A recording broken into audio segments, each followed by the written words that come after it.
Hello students.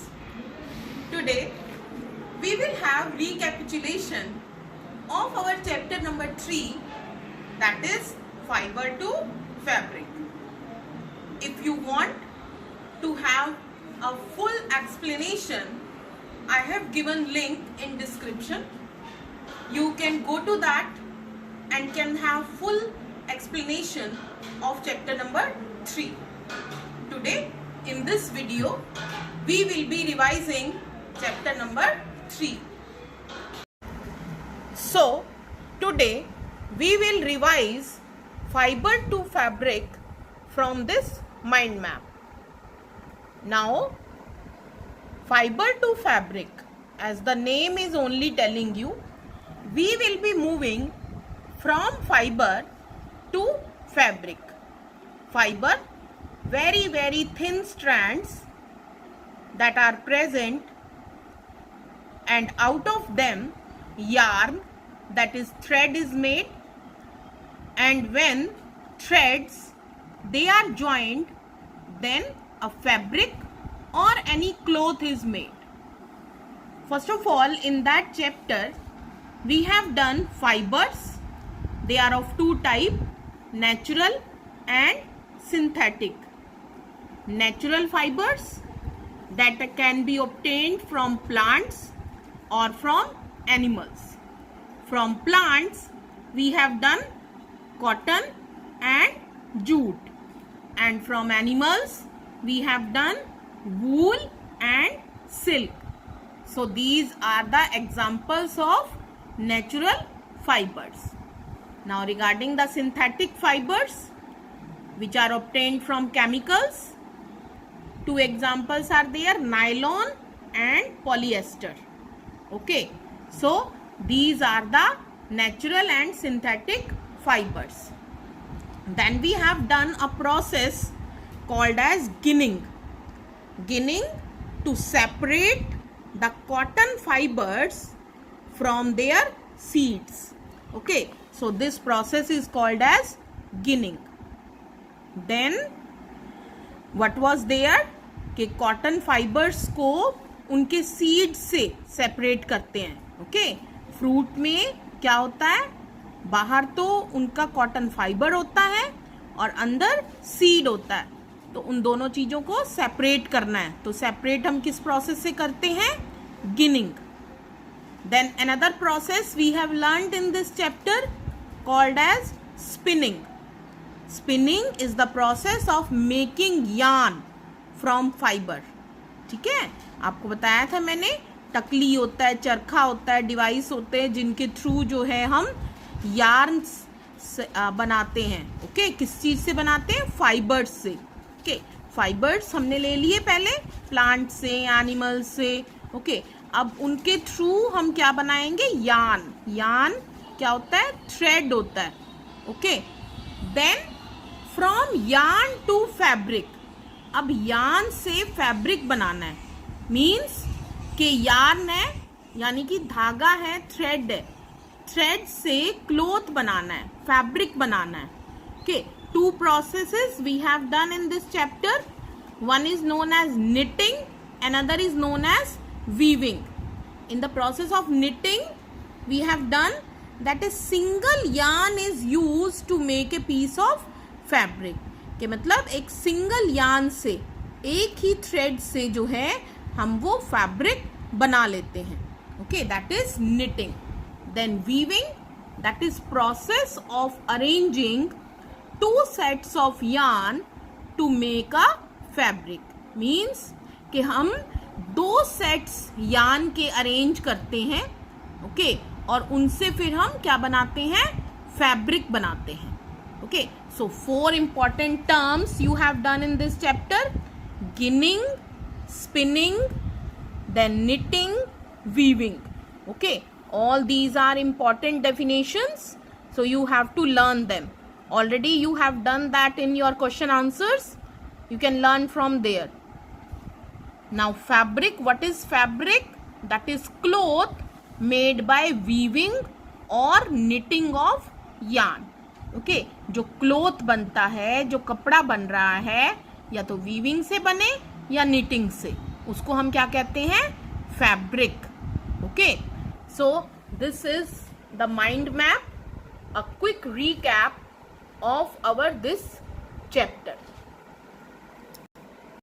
Now we will quickly revise assignment 1 of this chapter so that no problem is there while learning these question answers. First is define fiber.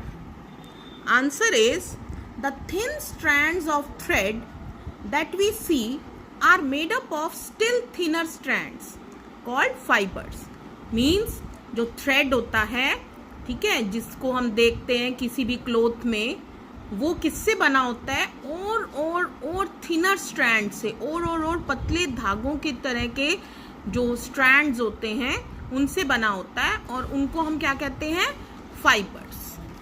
Second question is how many types of fibres are there and name them. So we have just done that there are 2 types of fibres, natural fibers and synthetic fibers. Okay, next question is differentiate between natural fiber and synthetic fiber and give 2 example of each. ठीक है, natural और synthetic fibre के बीच में हमें difference बताना है और 2 examples देने हैं हर एक के. First of all, natural fibre, The fibers which are obtained from either plants or animals. अभी हमने किया था ना कि या तो प्लांट से लिए जाते हैं वो फाइबर्स या एनिमल्स से, तो उनको हम क्या कहते हैं? Natural fibre. For example cotton, wool etcetera.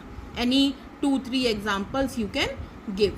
Then synthetic fibres, fibres which are obtained from chemical substances are called as synthetic fibres. ये क्या करते हैं? फैक्ट्रीज में प्रिपेयर करे जाते हैं केमिकल सब्सटेंसेस से, as for example polyester, nylon etcetera. Now next question is list 3 main uses of cotton. कि भी कॉटन जो है वो किस काम में आती है, क्या यूज है उसका. Okay, we have to list 3 main uses. Now answer is cotton is used for filling mattresses, quilts and pillows. Mattresses मतलब गद्दे भरने हो, quilts means रजाइयाँ भरनी हो या pillows भरने हो, तो उनको जो अंदर उनकी filling होती है, उनके अंदर जो भरा जाता है, that is cotton. This is the use of cotton.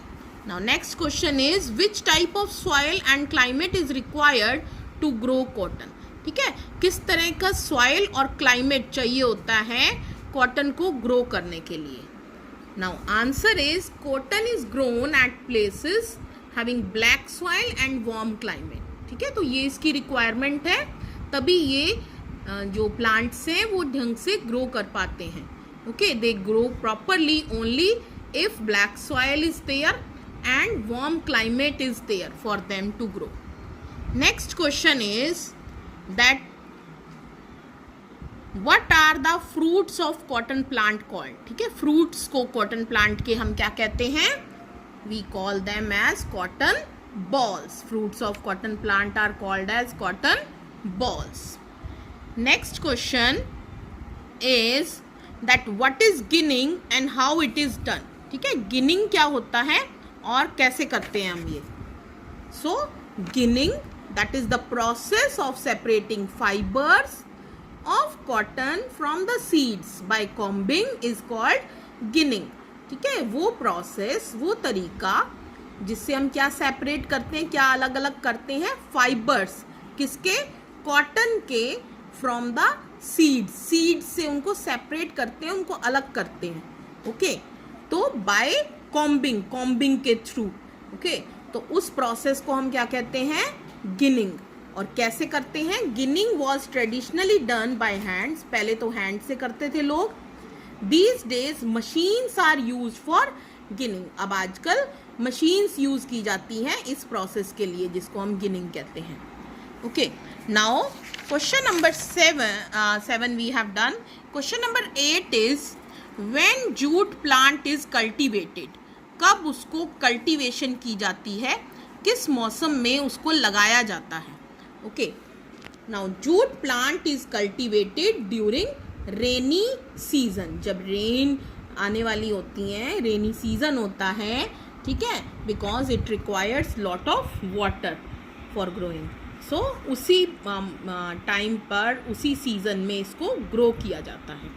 Okay, now next question is name the states where jute plant is grown in India. India में कहाँ पर ग्रो किया जाता है? Jute is mainly grown in West Bengal, Bihar and Assam. Okay, so ये 3 states हैं, बाकी और भी कुछ जगह ग्रो किया जाता है, but these are the main states where it is grown. Next question is at what stage of plant jute is harvested. Harvest कब किया जाता है? उसको फील्ड से हम कब काटेंगे? कि jute is harvested at flowering stage. Flowers जब आ जाते हैं प्लांट में, उस स्टेज पे उसकी स्टेम इतनी बड़ी हो जाती है, हमने स्टेम में से लेना होता है ना बेटा फाइबर, सो उस टाइम पर हम उसको हार्वेस्ट कर लेते हैं, फील्ड से काट लेते हैं. Question number 11 is how jute fibres are taken out from jute plant. Jute plant से जूट के फाइबर्स कब निकाले जाते हैं? आंसर इज, कैसे निकाले जाते हैं, sorry, stems of the harvested plants are immersed in water. ठीक है, उनको डिप करके रखते हैं, उनको डुबो के रखते हैं वाटर के अंदर फॉर फ्यू डेज, थोड़े दिन के लिए. स्टेम्स जो होती हैं, स्टेम्स रॉट, वो थोड़ी सी गलने लगती हैं. And fibres are separated by hand. फिर फाइबर्स को हम सेपरेट कर लेते हैं, हैंड से अलग कर लेते हैं. Okay, so that's all for today. Today you will learn question answers of assignment 1 that I have explained. Next week also we will have revision of other question answers of this chapter. Thank you.